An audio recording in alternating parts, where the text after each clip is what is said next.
ये क्वेश्चन 28 जून evening shift JEE main 2022 का एक बहुत ही हार्ड क्वेश्चन है।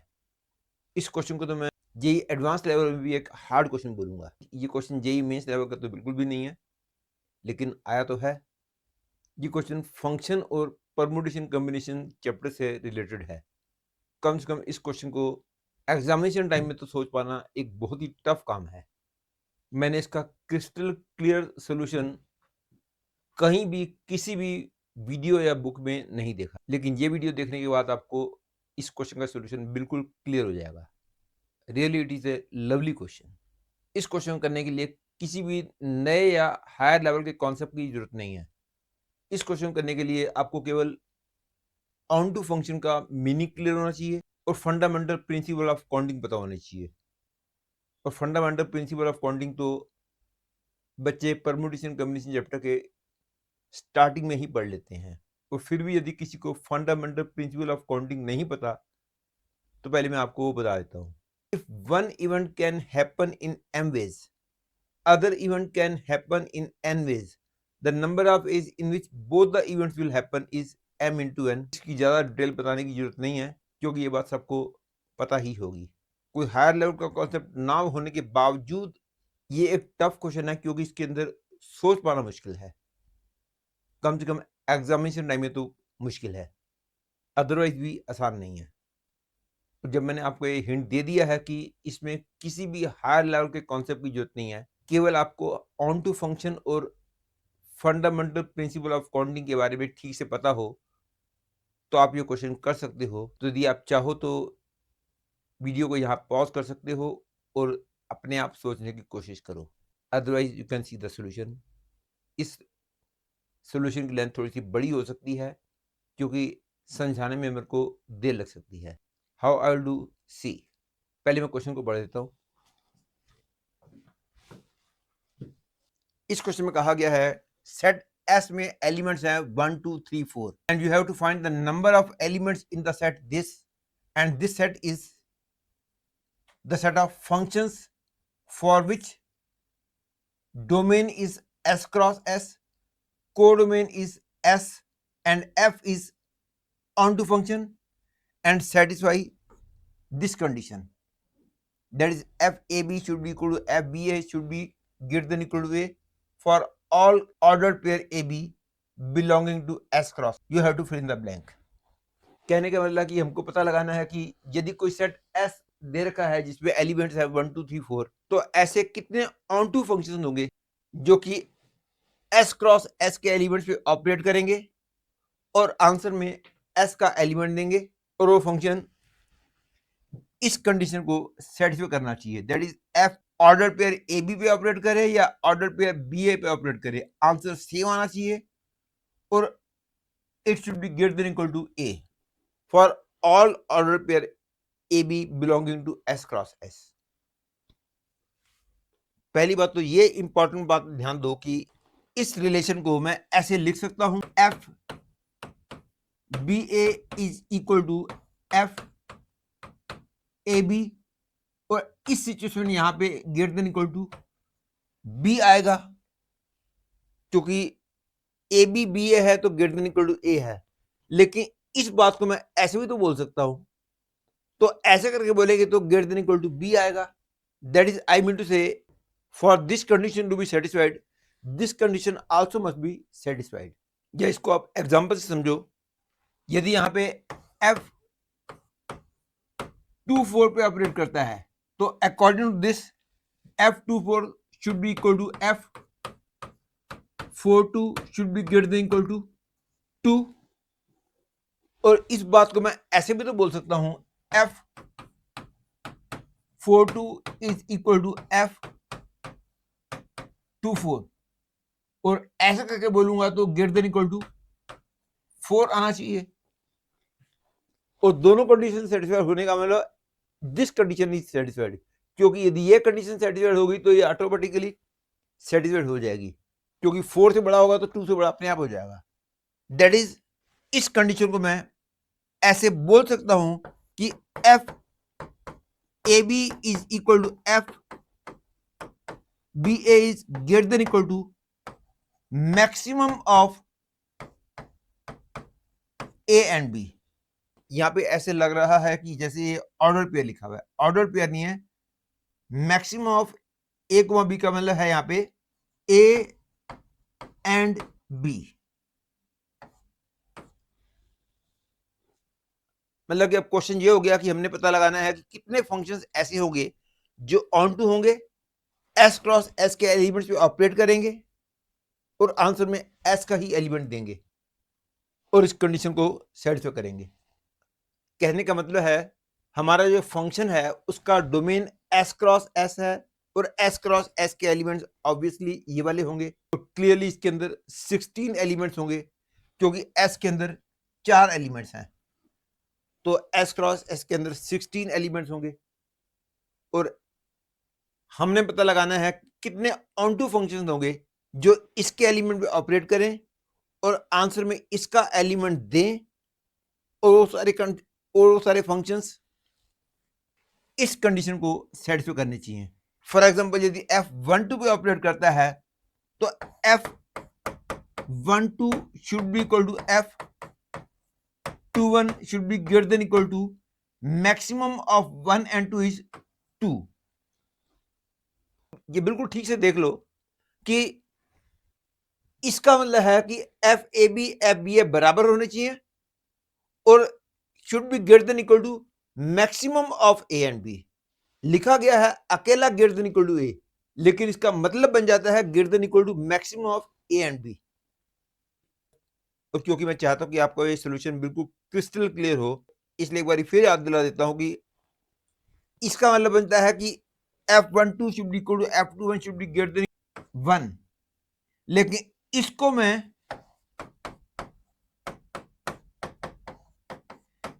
ऐसे भी तो बोल सकता हूं और ऐसे करके देखूं तो ग्रेटर देन इक्वल टू 2 आ जाएगा क्योंकि यहां पे 2 लिखा हुआ है, क्योंकि according to this A B B A लिखा हुआ था, यहां पे greater than equal to A आता है, दैट इज यहां वाला एलिमेंट आता है।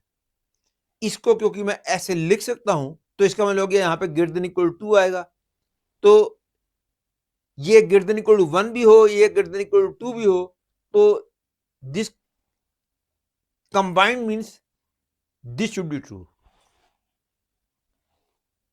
तो सोवर आपको एक क्लियर हो गया कि हमने फंक्शन निकालने हैं, वो इसके एलिमेंट पे अपडेट करने चाहिए और इसके एलिमेंट आंसर पे आना चाहिए और गिवन कंडीशन सेटिस्फाइड होनी चाहिए। And now to start with, मैं एस क्रॉस के एलिमेंट्स की ग्रुपिंग कर देता हूं। एक ग्रुप में लिखा मैंने 1 1, this is the group of elements जिनमें मैक्सिमम एलिमेंट 1 है। ये वो ग्रुप है जिसमें मैक्सिमम एलिमेंट 2 है। ये वो ग्रुप है जिसमें मैक्सिमम एलिमेंट 3 है और ये वो ग्रुप है जिसमें मैक्सिमम एलिमेंट 4 है। आप देख सकते हो कि इन सब में मैक्सिमम एलिमेंट 3 है, इन सब में मैक्सिमम एलिमेंट 4 है। पहले मैं फंक्शन को 1 1 पे ऑपरेट कराता हूं। 1 1 पे ऑपरेट कराऊं तो एक कंडीशन बोलेगी कि F11 should be equal to F11 should be greater than equal to 1। मतलब कि फंक्शन जो है इस कंडीशन को सेटिस्फाई करे, उसके लिए arrow starting from here has 4 ways to go, 1 2 3 और 4। अब एक बहुत ही इंपॉर्टेंट पॉइंट आएगा। मानता हूं कि यहां से निकलने वाली एरो 1 2 3 4 कहीं भी जा सकती है, लेकिन एक बात और ध्यान दो कि इस एलिमेंट 1 पे एरो यदि कहीं की पहुंच सकती है तो केवल इसी की एरो पहुंच सकती है, इनकी एरो तो यहां पे पहुंच ही नहीं सकती है, क्योंकि यदि F12 पे ऑपरेट करना करेगा तो जो कंडीशन सेटिस्फाई होने के लिए F12 should be equal to F21 should be greater than equal to 2 हो जाएगा। तो इनमें से किसी पे भी F यदि ऑपरेट करेगा तो आंसर 2 3 या 4 देगा for the condition to be satisfied. तो इसका मतलब हो गया कंडीशन सेटिस्फाइड होने के लिए यदि F इनमें से किसी पे भी ऑपरेट करे तो आंसर 2 3 या 4 ही आ सकता है। तो मतलब कि F इनमें से किसी पे भी ऑपरेट करे आंसर 1 नहीं आ सकता। F इनमें से किसी पे ऑपरेट करेगा तो आंसर 3 या 4 ही आ सकता है, और F इनमें से किसी भी ऑपरेट करेगा तो आंसर केवल 4 ही आ सकता है, then only the condition will be satisfied. That is 1 पे यदि किसी की एरो पहुंच सकती है तो केवल वो यहां से निकलने वाली एरो ही पहुंच सकती है, और यहां वाली एरो यदि 1 पे ना गई तो फिर 1 खाली रह जाएगा। लेकिन फंक्शन ऑन टू भी चाहिए मेरे को, तो इसका मतलब हो गया कि 1 से निकलने वाली एरो जो है वो केवल 1 पे ही जानी चाहिए, अदरवाइज ये वाला एलिमेंट खाली रह जाएगा। मतलब यहां से निकलने वाली एरो को जाने का केवल एक वे हो गया। ध्यान रखना 4 नहीं है, केवल एक है। ये एक बहुत इंपॉर्टेंट पॉइंट है। ध्यान रहे कि मैं सपोज करके चल रहा हूं कि आपको फंक्शन टॉपिक आता है, क्योंकि फंक्शन क्या होता है ये बात आपने 11th क्लास में शुरू में ही पढ़ लिया था, और 11th क्लास में शुरू में ही जो पढ़ा था कि फंक्शन क्या होता है उतना ही काफी है। और दूसरी बात पता होनी चाहिए कि ऑन टू फंक्शन क्या होता है। अब मैं उन केसेस की बात करता हूं जब फंक्शन इन एलिमेंट्स पे ऑपरेट करेगा, क्योंकि अगेन मेरे को ध्यान रखना है कि मेरे को 2 कंडीशंस सेटिस्फाइड करानी है। पहली बात तो एफ इस कंडीशन को सेटिस्फाई करना चाहिए और फंक्शन ऑन टू भी होना चाहिए, और इस कंडीशन का मतलब है ये condition, that is maximum of A and B. और क्योंकि दोनों कंडीशंस को इकट्ठे यूज करना एक टफ काम है, पहले मैं केवल इतनी बात का ध्यान रखता हूं कि फंक्शन जो है इस कंडीशन को सेटिस्फाई करना चाहिए। और जब ये पता चल जाएगा कि ऐसे कितने फंक्शन है जो इस कंडीशन को सेटिस्फाई करते हैं, उसमें से मैं उतने फंक्शंस को सब्ट्रैक्ट कर दूंगा जो कि ऑन टू नहीं होंगे। तो पहले इस बात को ध्यान रखते हुए कि दिस कंडीशन इज सेटिस्फाइड, ऐसे कितने फंक्शन होंगे उसको कैलकुलेट करने के लिए, तो फंक्शन जब इस पे ऑपरेट करेगा तो गिवन कंडीशन इज सेटिस्फाइड का मतलब दिस शुड बी सेटिस्फाइड, और दिस शुड बी सेटिस्फाइड का मतलब यहां से जो निकलने वाली एरो है वो 2, 3 या 4 कहीं भी जा सकती है, और जहां पे इसकी एरो जाएगी वहीं पे इसकी भी एरो जानी चाहिए, क्योंकि दोनों बराबर होने चाहिए। तो इसकी एरो को जाने के 3 तरीके हैं, 2, 3 या 4 कहीं भी चली जाएगी। Therefore the arrow of this can go in 3 ways, और इसकी एरो क्योंकि वहीं पे जाएगी इसलिए उसकी कोई चॉइस नहीं है, दैट इज उसकी चॉइस केवल 1 है। अब यहां से जो एरो निकलेगी उसके लिए इस कंडीशन का मतलब हो जाएगा F22 इज इक्वल टू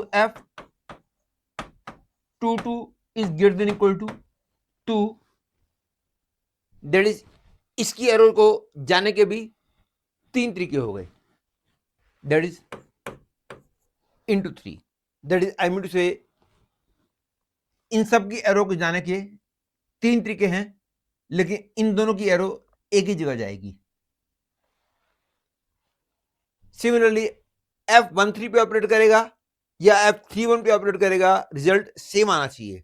और given condition that is this का मतलब हो जाएगा F13 is equal to F31 is greater than equal to 3, क्योंकि मैंने बोला था maximum of A and B, और दिस मीन्स यहां से निकलने वाली एरो 3 या 4 कहीं भी जा सकती है, और इसकी वाली एरो तो वहीं पे जाएगी जहां पे इसकी एरो गई है, तो इसकी एरो को जाने का केवल एक ही तरीका है। देयरफॉर इस ग्रुप में इसकी एरो को जाने के 2 तरीके हो गए, इसकी एरो को जाने का केवल एक तरीका हो गया। सिमिलरली इसकी और इसकी एरो को जाने का भी 2 तरीके हो गए, क्योंकि गिवन कंडीशन का मतलब इसकी एरो 3 या 4 कहीं भी जा सकती है, इसलिए इसकी एरो भी वहीं जानी चाहिए। तो 2, 3 वाली एरो को जाने के भी 2 तरीके हैं, 3, 3 वाली एरो को भी जाने के 2 तरीके हैं। Therefore the arrows of these elements can go in 8 ways. Arrows of these elements can go in 9 ways. अब इन एलिमेंट्स की बात कर रहे हैं, इनमें मैक्सिमम एलिमेंट 4 है। For given condition to be satisfied F14 पे ऑपरेट करेगा तो हमको केवल 4 ही मिलना चाहिए for the given condition to be satisfied. तो इसकी एरो को जाने का केवल एक ही तरीका है, और जहां पे इसकी एरो जाएगी वहीं पे इसकी एरो जाएगी। सिमिलरली इसकी एरो को जाने का एक तरीका है, इसकी एरो को जाने का एक तरीका है, एक एक एक एक। तो इन सब में से हर एक एलिमेंट की एरो को जाने का केवल एक तरीका है। therefore number of ways in which arrows of these elements can go is 1 into 1 into 1 into 1। हर एक के लिए 1 3, ये 7 है इसलिए 7 बार बनाया जाएगा। That is 1। दैट इज हमने ये कंक्लूजन निकाला है कि इसकी एरो को जाने का एक तरीका है, इनकी एरोज को जाने के 9 वेज हैं, इनकी एरोज को जाने के 8 वेज हैं, इनकी एरोज को जाने के एक वे है। तो number of ways in which arrows of all these elements can go is 1 into 9 into 8, that is 72। That is हमने पता लगा लिया है कि 72 फंक्शंस ऐसे होंगे जो कि इस कंडीशन को सेटिस्फाई करेंगे। और 1 1 वाली एरो को भेजने के टाइम मैंने ध्यान रख लिया है कि फंक्शन ऑन टू होना चाहिए। और यदि क्वेश्चन केवल इतना होता कि फंक्शन इस कंडीशन को सेटिस्फाई करना चाहिए, ऑन टू वाली कंडीशन ना दे रखी होती, तो उस केस में इसकी एरो को जाने के 4 तरीके हो जाते। इनके लिए तो वही 9 है, इनके लिए वही 8 होते, इसके लिए 1 होता। तो उस केस में number of functions would be 4 into 9 into 8, that is 288 functions होते। यदि केवल कहा गया होता कि f should satisfy this condition, onto वाली बात ना दे रखी होती। क्योंकि ऑन टू वाली बात दे रखी थी, इसलिए so far I have got the conclusion that 72 functions are possible. जिसमें कि मैंने ये ध्यान रख लिया है कि जब इसकी एरो निकलेगी उसमें मैंने ऑन टू वाली कंडीशन को ध्यान में रखा है, बाकी इनकी एरोज को जाने के टाइम मैंने ऑन टू फंक्शन वाली कंडीशन को ध्यान नहीं रखा है। अब 72 में से मैं उतने फंक्शंस को सब्ट्रैक्ट कर दूंगा जो ऑन टू नहीं होंगे। अब फंक्शन ऑन टू कब नहीं होगा मैं उसकी बात करता हूं। वो फंक्शन ऑन टू नहीं होंगे जिनमें 2 पे कोई एरो नहीं पहुंचेगी, या 3 पे कोई नहीं एरो पहुंचेगी, या 2 और 3 दोनों पे कोई एरो नहीं पहुंचेगी। क्योंकि 1 1 पे तो एरो पहुंच ही गई है, 4 पे तो एरो पहुंचनी ही है, क्योंकि इनकी एरोस तो 4 पे ही जानी चाहिए। जब कोई भी एरो 2 पे नहीं पहुंचेगी, या फिर कोई भी एरो जब 3 पे नहीं पहुंचेगी, या फिर कोई भी एरो 2 और 3 दोनों पे नहीं पहुंचेगी, दैट इज 2 और 3 दोनों खाली होंगे।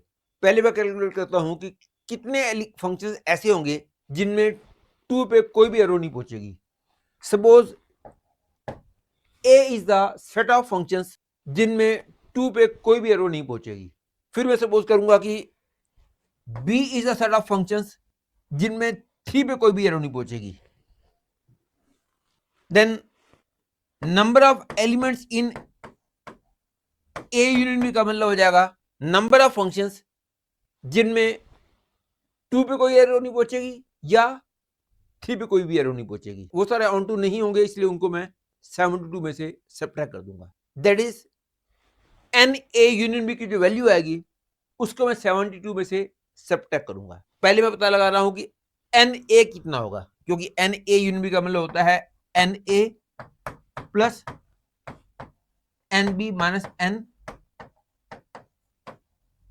ए इंटरसेक्शन बी। मैं पहले पता लगाने जा रहा हूं कि कितने फंक्शंस ऐसे होंगे जिनमें 2 खाली बचेगा। ध्यान रहे मैं इस समय केवल उन फंक्शंस की बात कर रहा हूं जिनमें 2 खाली बचेगा। 3 की कोई बात नहीं, खाली बचे ना बचे मैं इस टाइम उसकी कोई बात नहीं करूंगा। जब मैं बी की बात करूंगा तो मैं उन फंक्शंस की बात करूंगा जिनमें 3 खाली बचेगा, 3 पे कोई एरो नहीं जाएगी। तब मैं 2 का ध्यान नहीं रखूंगा, 2 पे एरो जा रही है नहीं जा रही है मतलब नहीं। तो यदि आपको इस फॉर्मूले का प्रूफ पता है तो इसका रीजन बिल्कुल समझना मुश्किल नहीं है कि हम 72 में से इसको सब्ट्रैक्ट करने से आंसर क्यों आ जाएगा।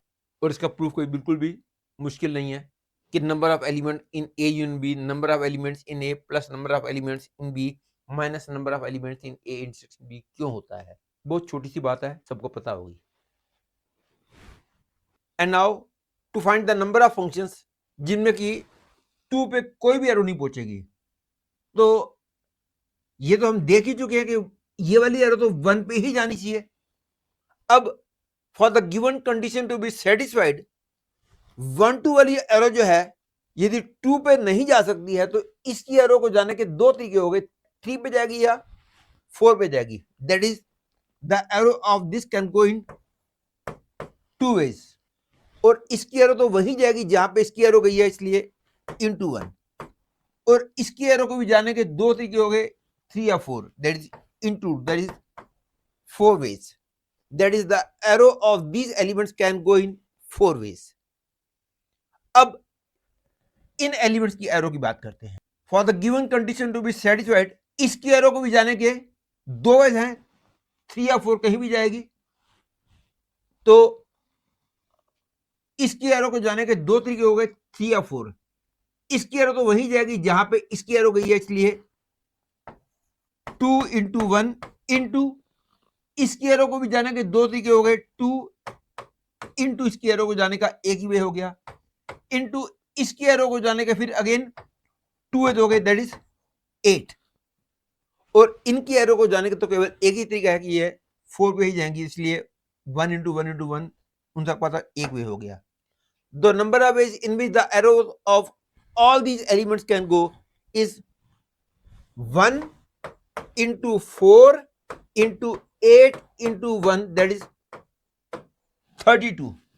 तो 32 फंक्शंस ऐसे होंगे जिनमें ये एलिमेंट खाली बचेगा और गिवन कंडीशन ये वाली सेटिस्फाइड होगी। तो सेट ए में 32 एलिमेंट्स हो गए। अब मैं बात करता हूं सेट बी की। सेट बी का मतलब कितने फंक्शंस ऐसे होंगे जिनमें 3 पे कोई एरो नहीं जाएगी।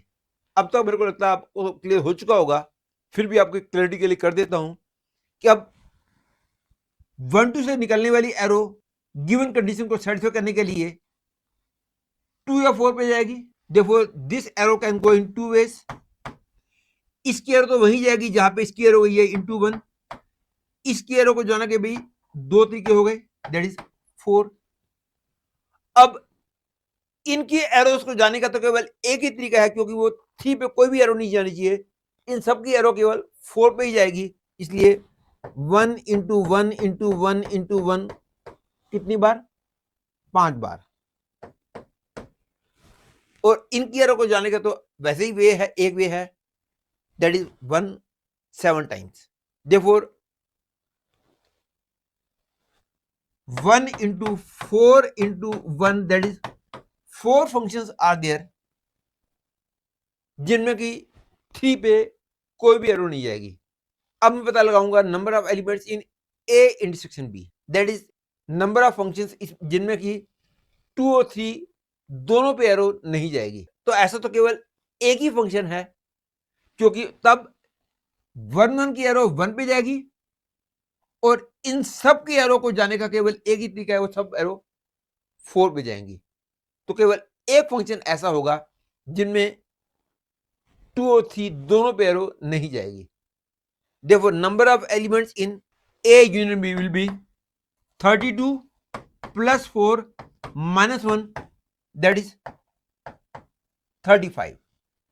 और क्योंकि मेरे पास टोटल नंबर ऑफ फंक्शंस 72 थे जो मैंने शुरू में कैलकुलेट किए थे, तो 72 minus 35, that is 37 functions are there which are on to also and satisfy this condition also। उम्मीद है आप सबको ये सोल्यूशन समझ आ गया होगा, लेकिन क्योंकि ये हार्ड क्वेश्चन था इसलिए यदि क्लियर नहीं हुआ है तो एक वीडियो को एक बार दोबारा देख लीजिए, आपको सोल्यूशन क्लियर हो जाएगा। मेरी नॉलेज में आपको कहीं भी किसी भी बुक में या किसी भी वीडियो में इसका क्रिस्टल क्लियर सोल्यूशन नहीं मिलेगा।